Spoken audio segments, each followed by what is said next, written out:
อย่างเก่งก็เลยอย่างนะตัวนี้สังยูละห้องนี้เนาะมีคณะของเขาครับที่สอบเนาะ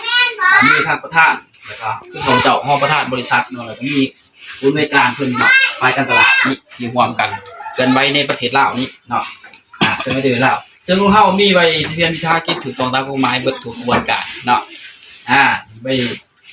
ทะเบียนวิชากิจเนาะเช่นจำการเร่งคักนี่ใบอนุญาตดำเนินธุรกิจนี่ครบเสร็จเนาะแล้วก็ใบอนุญาตการนำใส่การต่างๆเนาะแล้วก็การเชี่ยวกับก่อนของเขาครบทุกกระบวนการการเชี่ยวกับก่อนเขาเนาะแล้วก็มีหัวการจะตั้งของเขาชัดเจนแบบเดียวกับการจะตั้งเนาะเบื้องเดียวกับบ้านเบื้องเดียวกับเมืองแขวงอันเดียวกันหัวการจัดเนาะมีประธานองค์ประธานอนุกรรมการเขาพิจารณาเนาะแล้วก็นี่เพิ่นนี่นี่มาทำกันนี่เด็กเนาะเพิ่นกับอนุกรรมการอยู่เมืองปทุมพรเนาะเขตเมืองปทุมพรเป็นขึ้นกับเพิ่นมีเวียกงานอะไรมีการซองแซงมีอย่างต่างๆเป็นเพิ่นเอาเรื่องเล่าเรื่องมาปรึกษาหารือกันเนาะเป็นกระบวนการของเขาเนาะไปสอบแต่ละเมืองเพราะว่าเขามีแตกต่างกันไปเนาะแต่ละเมืองซึ่งว่าคือเมืองปากซองเนาะนี่เนาะที่เมื่อก่อนเขานำเสนอมันมีอยู่เรื่อง7 บาทที่เข้าเชิญเขารวมกองประชุมที่เมืองปากซองเนาะถึงหัวหน้ากิจกรรมเนาะเพิ่นเช่นให้ท่านอนุสรณ์สิทธิรัตน์นะคณะกิจกรรมเพิ่นเนาะของเมืองจากนั้นก็มีใบเสนอที่ว่าผ่านกระบวนการคัดแยกเนาะแล้วก็มีขอตกลงของทางคำขอในหลวงคือท่านของเมืองเนาะที่เอาเพิ่นนี้ขอตกลงให้เฮาเปิดกองประชุมคัดแยกที่เมืองฮะเนาะให้เป็นตัวข่าวเนาะคือการแต่งตั้งที่เขาไปเจาะการแต่งตั้งลงนี่เมืองช่องมาซะเนาะมีเมืองปทุมพรเนาะของเจ้าเป็นประธานในการเปิดงานเนาะเมืองสาสมบูรณ์นี่สิเอาเปิดงานใหญ่ๆสิเดี๋ยวมีได้มันหมายว่าเฮาคือคนไปขายปุ๋ยทั่วไปเนาะเฮามีกองประชุมเปิดกองประชุมรวมกับภาครัฐผมว่าชัดเจนเบิดเนาะนี่คือคนเฮาได้ออกส่งข่าวว่าจ้ะนี่คือข่าวเดี๋ยวให้เบิ่งหน่อยนึงเดี๋ยวเฮาออกข่าวของแข่งจำบ่ทรัพย์เนาะนี่ที่เมืองสาสมบูรณ์ตัวนี้เมืองสาสมบูรณ์ที่เฮาได้ไปเปิดกองประชุมพร้อมทั้งท่านจะเมืองแน่แล้วก็มีการจัดกิจกรรมเนาะเดี๋ยวลูกเผยแพร่เกี่ยวกับนี่แหละตัวคุยกับเกษตรอนุเฮานี่มีมิตรแน่นะเนาะเป็นกระบวนการของเฮาไปเบิ่งข้างหน้าดาวหน่อยเขาเพิ่งจะเกิดอยู่สมุทรสงครามเมื่อเกียรติเขาความของทานสมานอุ่นเพื่อห้องผู้นำของการเกษตรกรรมในป่าไม้เมื่อทานเห็นเสบียงเจริญพันธุ์ห้องประธานบริษัทข้าพเจ้าไปเป็นประธานเปิดกองประชุมอยู่ที่เมืองเดียวด้วยมีทางซ้อนไส้กลกันผู้นำของการเมื่อผองด้วยคณะบริหารงานคณะกรรมการของบริษัทกองเรียนประชาชนในกลุ่มเป้าหมายเขามีความกิจกรรมเพิ่นของเมืองสาสมบูรณ์ทางเพชรเลี้ยงเจริญพันธุ์รองประธานบริษัทรัสโกรลาวค้าเขาค้าออกจำกัดก่อนก็นี่แหละเพิ่นเนี่ยกับก่อนประสงค์ในการเดินไปเผยแพร่ผลิตภัณฑ์ปุ๋ยเก่าเกษตรนาโนที่เมืองมีแต่บรรดาได้ค้าเพื่อเสริมสร้างขยายทางการเกษตรกรรมโดยเฉพาะในการใส่ปุ๋ยเขาในการผลิตพืชของพ่อแม่ประชาชนประมาณเกือบ200ผลิตที่สูงลดความต้นทุนการผลิตต่ำเขาไปจับจังหวัดมันจะมีชื่อรางวัลไหนมีโทรศัพท์มีหมออย่างเงี้ยทุกอย่างเลยมีชื่อรางวัลไหนเลยคุณได้ไปห่วงมันสินค้าอะไรกับสิ่งรางวัลหลายอย่างเมื่อปักซองถ้าก็ยังเรียกเนี่ยอันนี้จากประเทศไทยโดยทำการจดทะเบียนอนุญาตนำเขาอย่างถือกฎหมายจากสาธารณรัฐเพราะว่าคือถามว่าเราเท่าต้องการอาหารหาหมูนะอาหารหาหมูมีอย่างแน่นูจากคือจะมีวิตามินเห็นปะคนเราต้องการวิตามินต้องการเนาะซอฟต์ไปอย่างกับโปรตีนนี่คนเราขาดโปรตีนอย่าไปนอนทุ่งง้อเช็คทรงหนักสโลมนี่ไม่หรอกล่ะตัวที่3เป็นอย่างนี่แหละคือเกลือเหล็กเนาะเกลือเหล็กเนี่ยถาดต่างๆนี่คืออาหารหาหมูของมนุษย์เฮาไขมันสิเนาะจากนั้นคืออย่างพวกไฮโบไฮเดรตซุปนี่เนาะเกิดว่าซุปนี่เป็นอาหารหาหมูรวมทั้งหมดเพื่อยังเพื่อสุขภาพแข็งแรงต้านทานต่อโรคเห็นป่ะคนเฮาคันบ่มีอาหารหาหมูนี่เอาง่ายคือจังน้อยก็มีเวียดจังน้อยก็เมื่อยกินอาหารอยู่กับเมื่อยก็ไม่เพราะอาหารหาหมูบ่ครบมันจะมีฉะนั้นว่าอาหารหาหมูของมนุษย์มันมีอยู่นี่เนาะเป็นซุ่มหายาก ที่ว่าร่วมกันทั้งหมดที่มีแล้วแต่ว่าบัดนี้ส่วนพืชบัดนี้พืชอาหารหาหมูมันยังมันต้องการยังแน่เนาะที่จริงนี่เนาะอาหารหาหมูมันมีอยู่17ถาดเนาะที่รวม16ถาดบวก1ถาดที่รวมเอาเขามาเสริมใหม่มันคืออาหารหาหมูของพืชก่อนที่จะเริ่มเติบโตได้มันต้องมีองค์ประกอบที่สมบูรณ์แบบ17ถาดมียังแน่เนาะมีแคลเซียมแมกนีเซียมกรรมฐานไนโตรเจนฟอสฟอร์โพแทสเซียมซุ่มนี่เนาะเอกสังกะสีทองแดงซุ่มนี่ที่มันนอนอยู่ในนี่คืออาหารหาหมูของพืชแต่ว่าพืชต้องกินกูมื้อนี่เพียงแต่3ตัวเฮาให้กินกูมื้อนี่เนาะเฮาเคยใส่ปุ๋ยเนาะเคยใส่บ่เคยเข้าใจบ่คำ NPK เคยเห็นเนาะ NPK เนาะนี่คือฐานอาหารของพืชและแม่รักของปุ๋ยซึ่งวันนี้ปุ๋ยสอบหนึ่งทุกบริษัทมันจะมีอยู่ NPK เป็นหลักนี่ NPK เป็นหลัก3ตัวแต่ว่านี่มีแต่3ตัวเท่านั้นเองแต่ว่าพืชมันจะกินดี17ผ่านสารอาหารเห็นป่ะสัญญาว่าการที่คนเฮาใส่ปุ๋ยไปน่ะสื่อมาปรับเป็นหยังมันคือบ่งามคือเขาเพราะว่าเจ้าใส่บ่ถูกสูตรมันกินข้าว3คาบคือกับหมูแต่ว่าอาหารบ่ครบเด้อหั่นหมูกิน3คาบผู้บวชพี่ดีงามเจ้าก็กิน3คาบเหมือนกันยังอยู่จอยแข็งเนี่ยเห็นป่ะย้อนว่าเฮากินบ่ถึงเขาให้กินอาหารหวานไปกินสมเขาให้กินสมไปกินหวานจังซี่เนาะมันกลับกันเนาะกินจ้างแล้วไปกินเค็มจังซี่น่ะมันเด้อว่าขาดต้องการหยังจังซี่น่ะมันต้องอยู่ในความเหมาะสมแสดงว่าอาหารหาหมู่ของพืชคือ17ถาดอาหารที่พืชต้องการนะนี่มีน้ำมีออกซิเจนเนาะ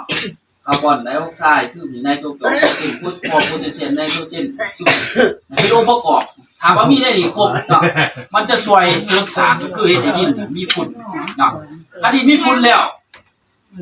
แม้กระทั่งเฮาปลูกยางไปมันก็เฮ็ดให้เฮาได้ผลลัพธ์หลายๆผลลัพธ์หลายถ้าที่ว่าเพิ่นแบ่งดินที่จริงเพิ่นแบ่งเป็น4โซนเนาะ4โซนคือหยัง1ตรงมีน้ำ2ตรงมีอากาศ3ตรงมีพวกคือว่าสารอินทรีย์ 5% คือตัวปุ๋ย4คือ 45% นี่แม่นสารอินทรีย์เนาะซุมนี้เป็นองค์ประกอบของธรรมชาติที่ตรงให้มีปลูกพืชบ่มีน้ำเป็นจังได๋ตายเนาะ2มาถ้าบ่มีอากาศเป็นจังได๋ตายเนาะ3มาถ้าบ่มีฝุ่นคือพวกสารอาหารนี่เป็นจังได๋4ก็คือพวกสารอินทรีย์5%ตัวนี้นี่เป็นหลักคือธรรมชาติเป็นตัวสร้างถามบ่ซึ่งเป็นตัวธรรมชาติตัวสร้างทุกอย่างคือผู้ที่เฮาแนมเห็นนี่เขียวงามบ่เขียวงามบ่แต่นี่ผู้เฮาแนมไปนี่ต้นไม้ของผู้น่าอย่างไปเนาะมีคนซื้อปุ๋ยไปใช้บ่มีนะมีคนเอาน้ำไปฉีดมันบ่คนบ่นี่ล่ะแล้วเป็นยังแต่งามน่ะนั่นคือเกินสารนี่คือสารอินทรีย์45%ซึ่งมันเกิดจากหินแห่แร่ทรายหลายพันปีสะสมลงไปเป็นฝุ่นแล้ว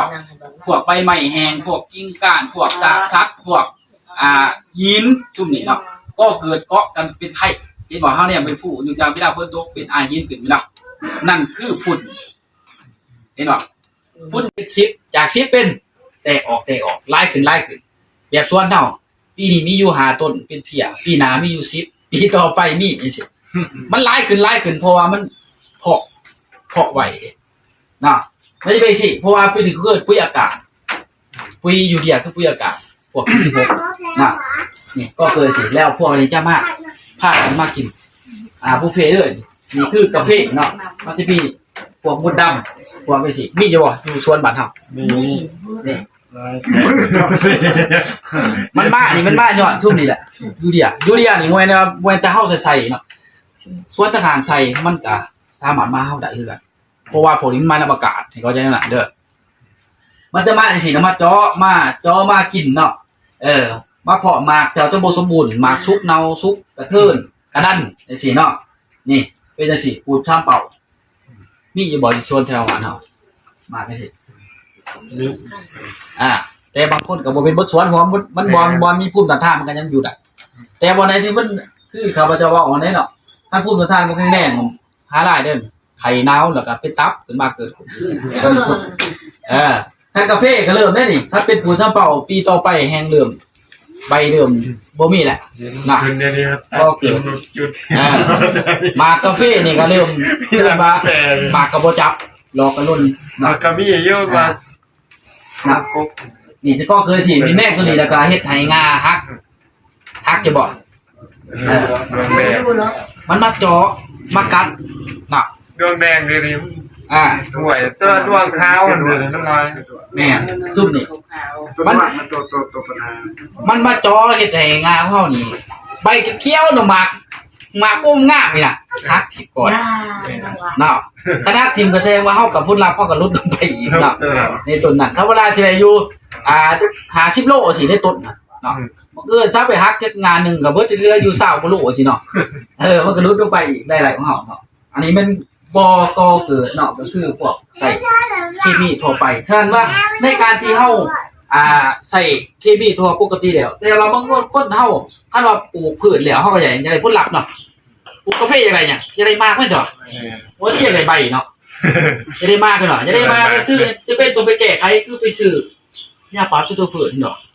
ซึ่งว่าภาครัฐเพิ่นคือสาธารณสุขเกิดถามเพิ่นบ่อยากให้ใส่มันถึงแก่ชีวิตหรือการสูญเสียทางครอบครัวเนาะใส่ไปอย่างก็ไม่สิแล้วบ่เป็นเขาเนี่ยก็เกิดก็คือไม่ใช่พยาธิเขามาพวกไวรัสพวกสารพิษพวกนี่ต่างๆนู่นพวกพิษก็เกิดเป็นมะเร็ง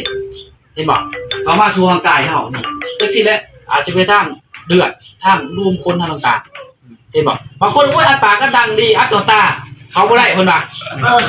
เห็นบ่โอ้ยบ่ต้องย่านอัดดีเขาแล้วเจ้าอัดอยู่แต่ว่าเวลาบ่ว่าที่สิกันใจสิเนาะทราบสิแล้วบ่ถึงต้นนึงนะก็ว่าจะว่าเสร็จก่อนนะไปกันใจสิเนาะจะก็ต้องหายใจมันต้องเข้าจะก็อากาศเข้าเนาะแม่นเข้าไปก็เข้าสู่ร่างกายเฮาสืบเข้าไปให้ล่ะเป็นเพี้ยแต่หมอนี่มันหมอหล่อเพี้ยโลดตัวนี้แม่นหล่อเพี้ยปุ๋ยแต่ว่าเปื่อยไว้ที่สุดในโลกแต่ผสมเทียบกับปุ๋ยเฮามันจะแตกต่างกันเลยของเราเป็นระเบียบมันจะแตกต่างกันเลยจะน้อยให้อายแล้วตัวไอ้เบิ่งจังมันเปื่อยแล้วบ่คือของเฮาจะน้อยให้อายแล้วจบเบิ่งเก่าติ้งเปื่อยไว้ขนาดนั้นปุ๋ยนี่บ่ว่าแล้วเพิ่นนี่ก็เพิ่นนี่เคี้ยวว่าอีดอกแต่ว่าในความเคี้ยวหั่นนึงเคี้ยวเอิ้นพญาที่ทางนอกเพิ่นว่าเพราะว่าเพิ่นบอกง่ายๆว่าปุ๋ยตัวนี้สิเป็นปุ๋ยยังแล้วแต่มันเห็นมาจากกากน้ำตาลทั้งหมดที่ด้านนอกไปบอกการมากากน้ำตาลนะมันจะไปเห็นยังบ่มัน